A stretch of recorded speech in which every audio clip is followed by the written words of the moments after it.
Mga gwapong artista sa Pilipinas. Sa mundo ng pelikulang Pilipino, ilang mga mukha ang hindi natin makakalimutan. Sila ang mga gwapong artista na nagpapabili sa ating tibok. Isa sa kanila ay ang laging bida sa rom-com, ang gwapong si Daniel Padilla. Ang kanyang charisma, walang katulad. Kilala rin natin si James Reid, ang lalaking may Australianong dugong nagpapainit sa eksena. Hindi lang talento, kundi puso rin ang ipinapakita. Huwag nating kalimutan si Enrique Gil, ang binatang may ngiti na kayang magpahinto ng mundo. Ang kanyang dance moves, nakakabighani.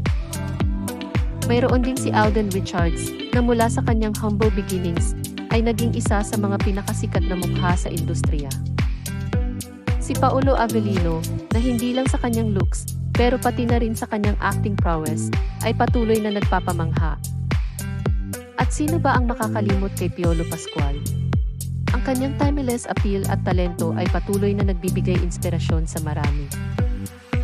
Sila ang ilan sa mga gwapo ng Pilipinas, na hindi lang sa kanilang itsura, kundi sa kanilang talento at puso, kinikilala